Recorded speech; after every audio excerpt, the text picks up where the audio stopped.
Nous vous invitons à vous abonner si ce n'est pas encore fait, à activer la cloche pour être au courant de nos prochaines vidéos, à nous suivre sur nos réseaux Facebook et Instagram. Bon visionnage et prenez soin de vous.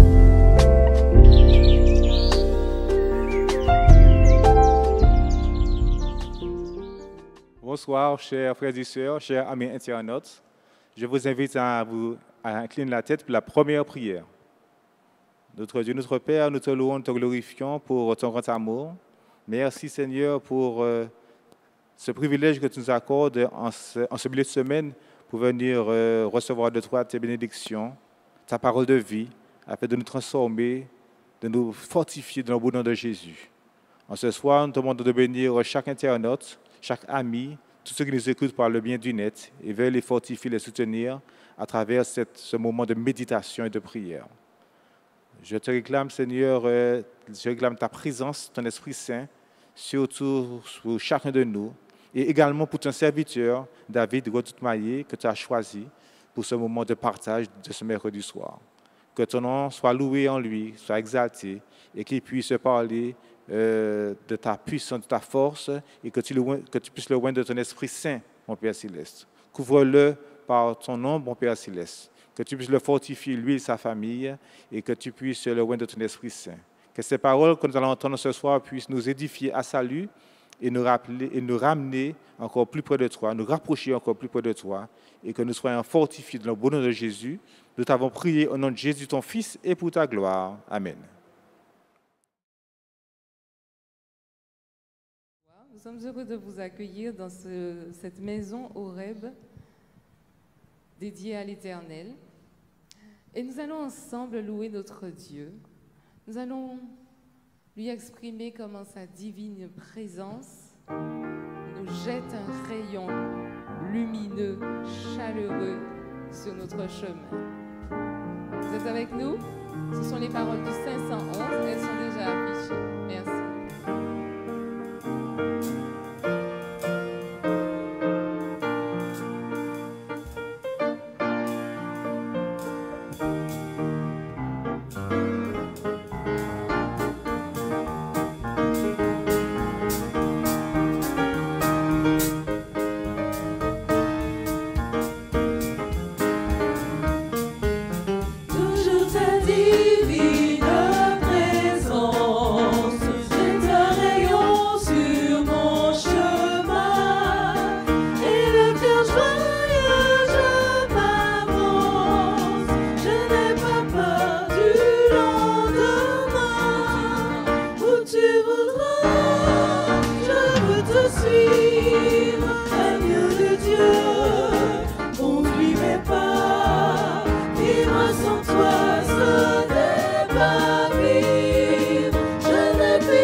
Frères et sœurs et amis, vous tous qui nous regardez sur le réseau social, bonsoir.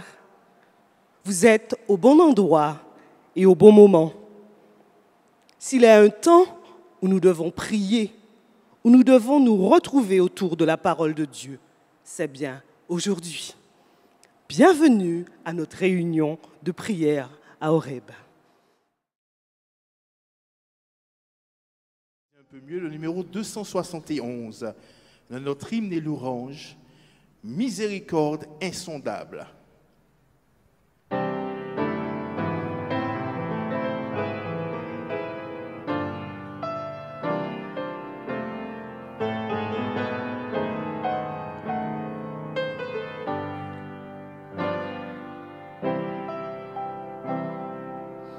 Miséricorde insondable, Dieu peut-il tout pardonner? Absoudre si grand coupable et mes péchés oubliés. Jésus, je viens, Jésus, je viens, je viens à toi, tel que je suis, je viens à toi, Jésus, je viens, à toi, tel que je suis, pour moi. à vous.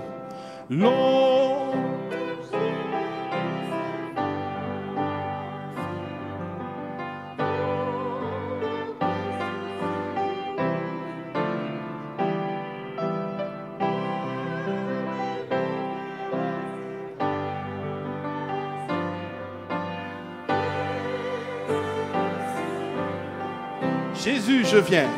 Jésus, je viens, je viens.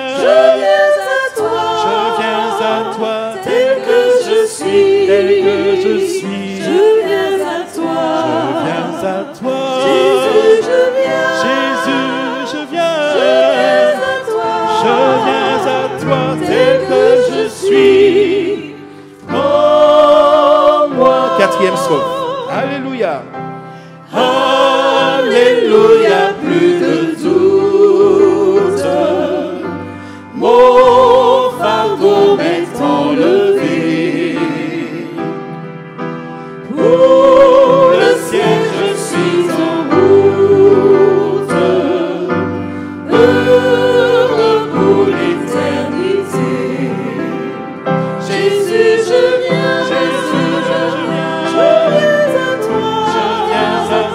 tel que je suis, je viens à toi, Jésus, je viens, à toi, tel que je suis, oh moi.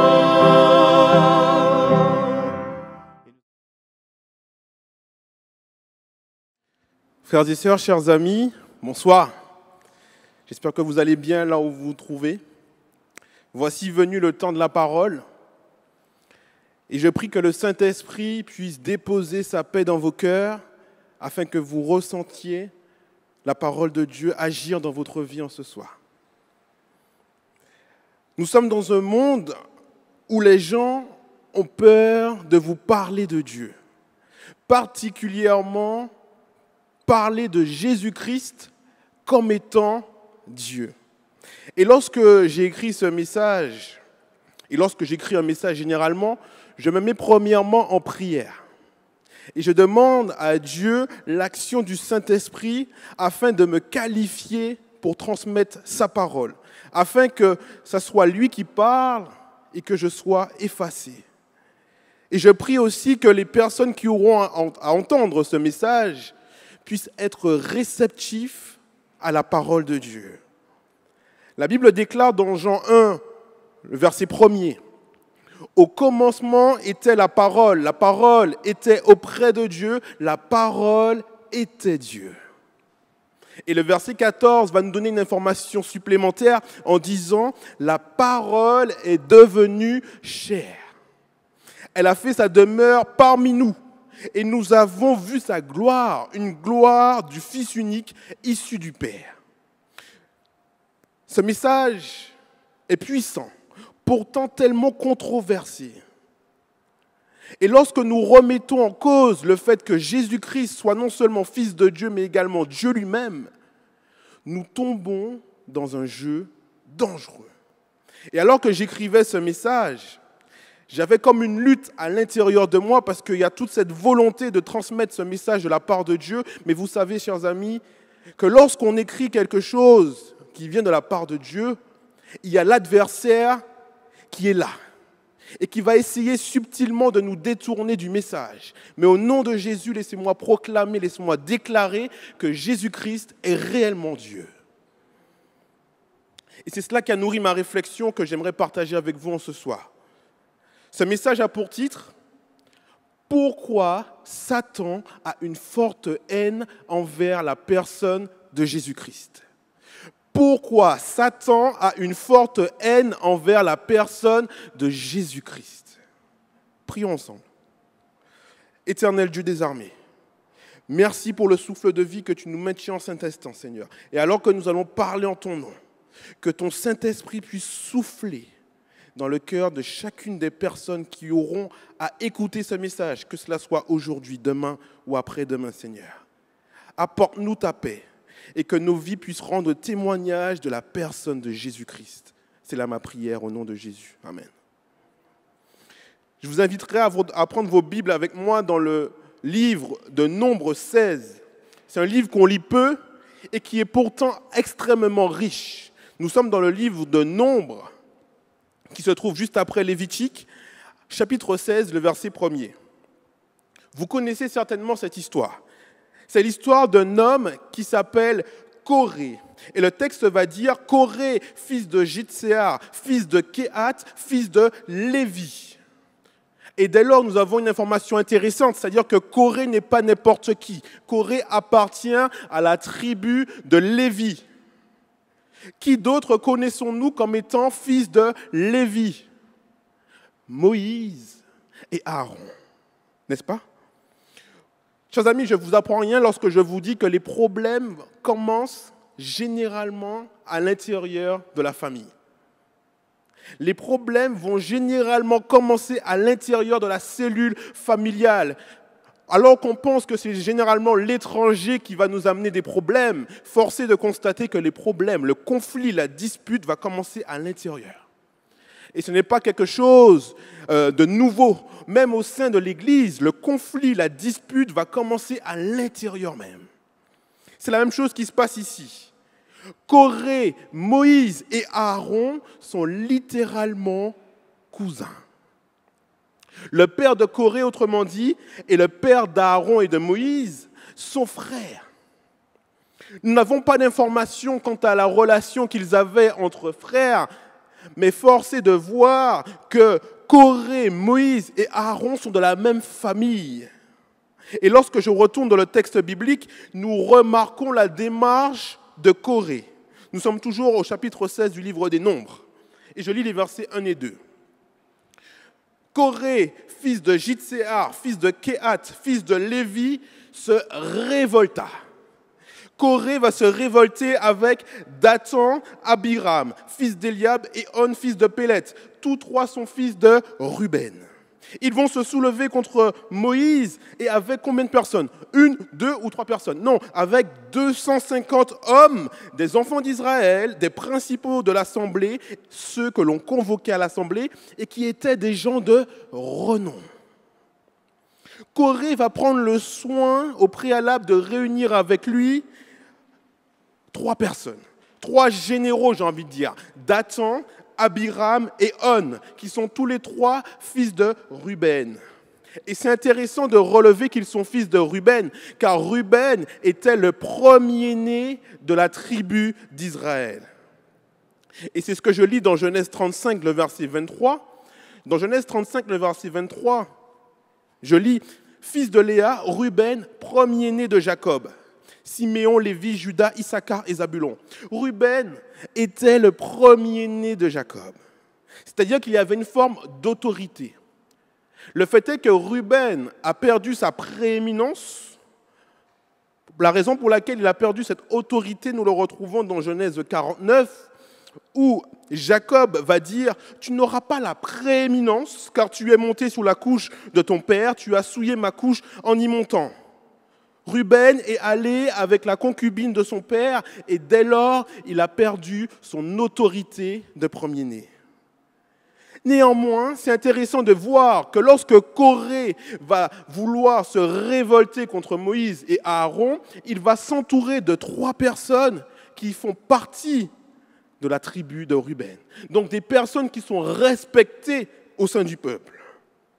Et vous savez, chers amis, c'est une bonne stratégie. Parce qu'avant de se présenter face à un adversaire, face à quelqu'un qu'on veut essayer de renverser, il va d'abord falloir s'assurer d'avoir un groupe légitime, crédible, organisé.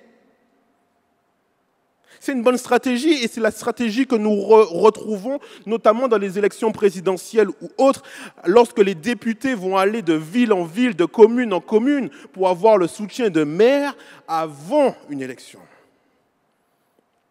Et Corée, il va alors qu'il est surtout un lévite, quelqu'un qui est important au sein du peuple, quelqu'un qui est respecté au sein du peuple, lui-même qui est le cousin de Moïse et d'Aaron, Corée sait qu'il est potentiellement légitime pour lui de renverser le pouvoir établi, de prendre la place de Moïse.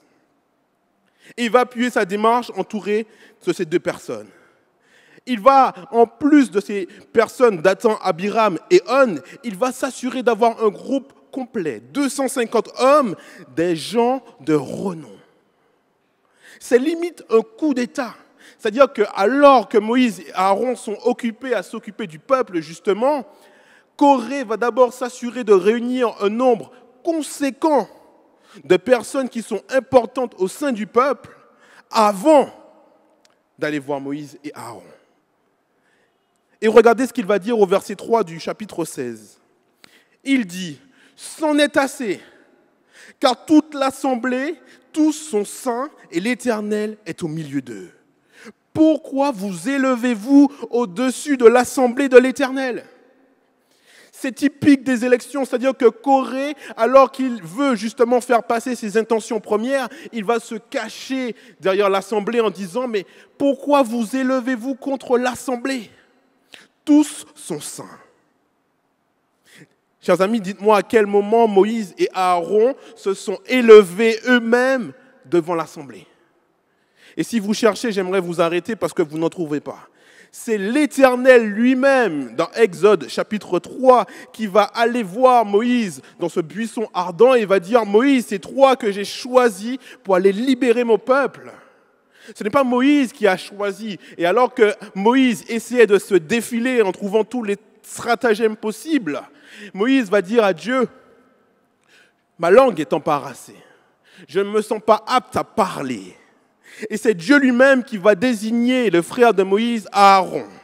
Autrement dit, ce n'est ni Moïse ni Aaron qui ont fait le choix d'être en charge du peuple d'Israël. Donc là déjà, il y a un mensonge qui est maquillé en vérité.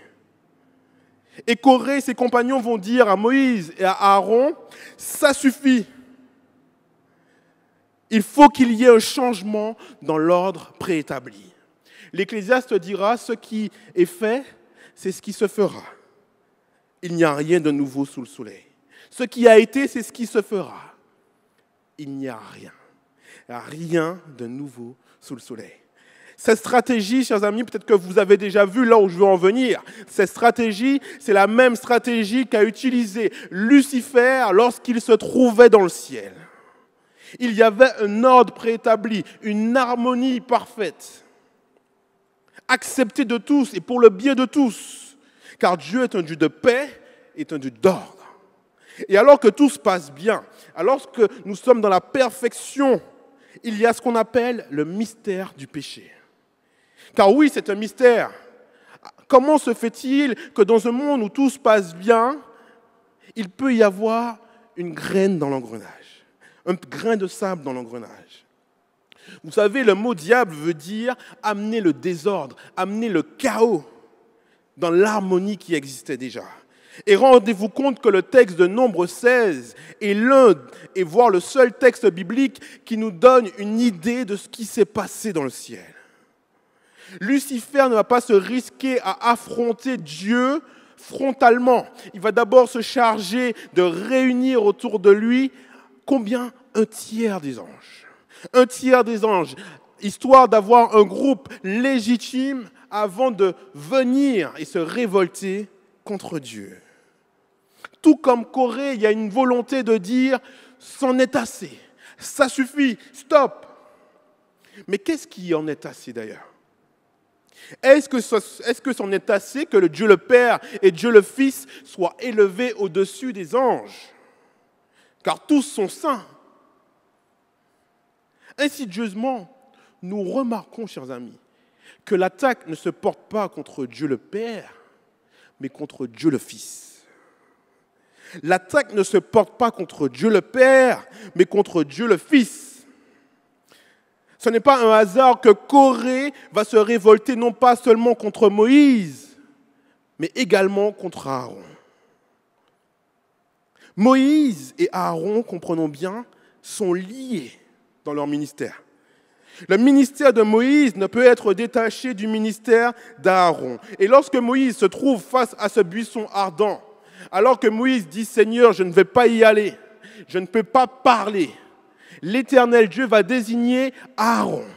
Et Aaron va avoir justement cette fonction de parole. Au commencement était la parole. La parole était avec Dieu, la parole était Dieu. Vous me suivez jusque-là? C'est-à-dire que dans Nombre 16, verset 4, quand Moïse va entendre Corée et ses compagnons se révolter, le texte nous dit que Moïse entend cela et il tomba sur son visage. À ce moment-là, dans le texte, Aaron va disparaître totalement de l'histoire. Il est pris à partie, il est attaqué, mais il ne répondra pas. Lui qui est associé à Moïse, lui qui est la parole de Moïse, lui qui est appelé à transmettre ce message venant de Dieu à travers le peuple, lorsqu'il est attaqué, il ne répond pas. Lorsque Aaron est attaqué, c'est Moïse lui-même qui va répondre.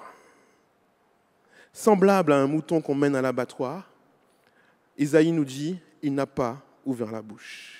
Et Moïse va prendre la parole et déclare au verset 5 de Nombre 16, demain, l'Éternel fera connaître qui est à lui et qui est saint.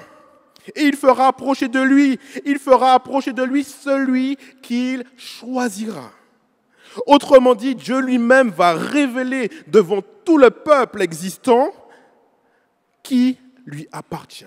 Et la réponse de l'Éternel sera sans équivoque, elle sera radicale, définitive. Et nous sommes toujours dans Nombre 16, à partir des versets 8 à 10. Moïse va dire à Corée, « Est-ce trop peu pour vous que le Dieu d'Israël vous ait choisi dans l'assemblée d'Israël, en vous faisant approcher de lui, afin que vous soyez employés au service du temple, de l'Éternel, et que vous présentiez devant l'assemblée pour le servir.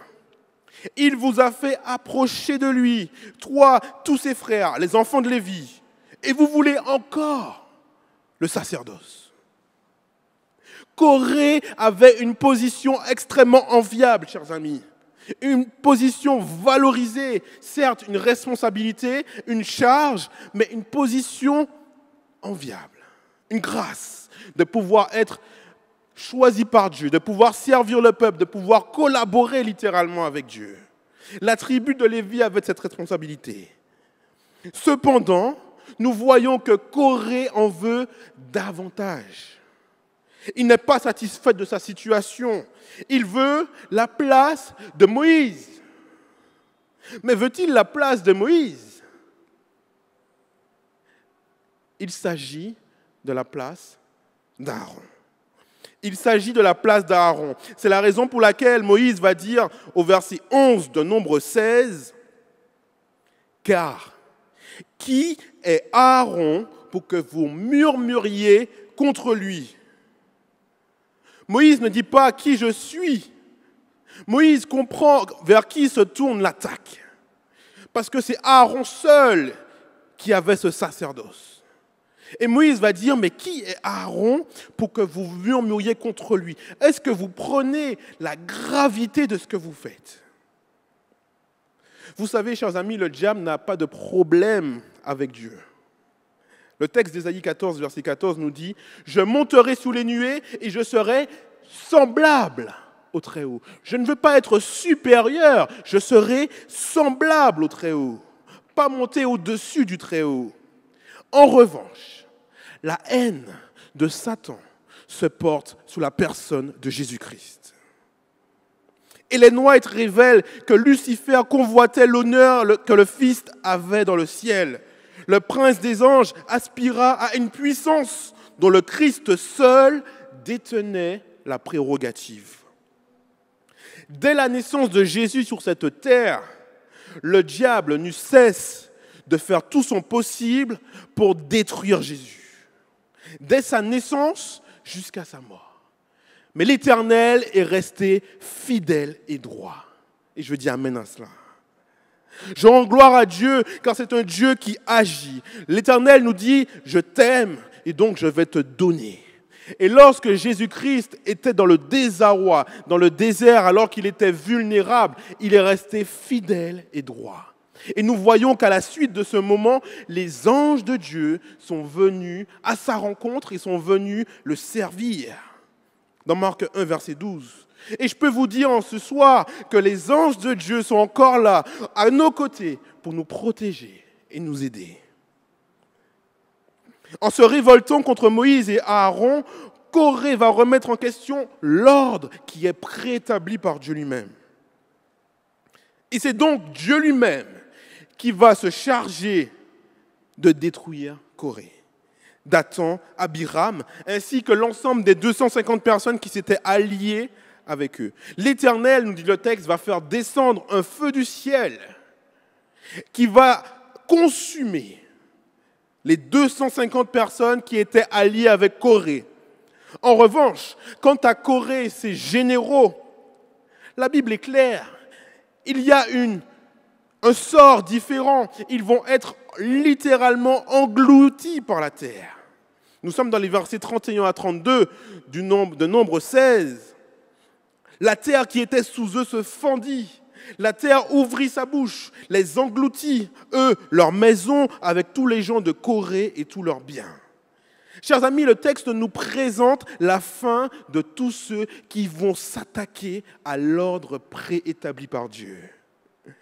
S'attaquer à la personne de Jésus-Christ, c'est s'attaquer à Dieu lui-même.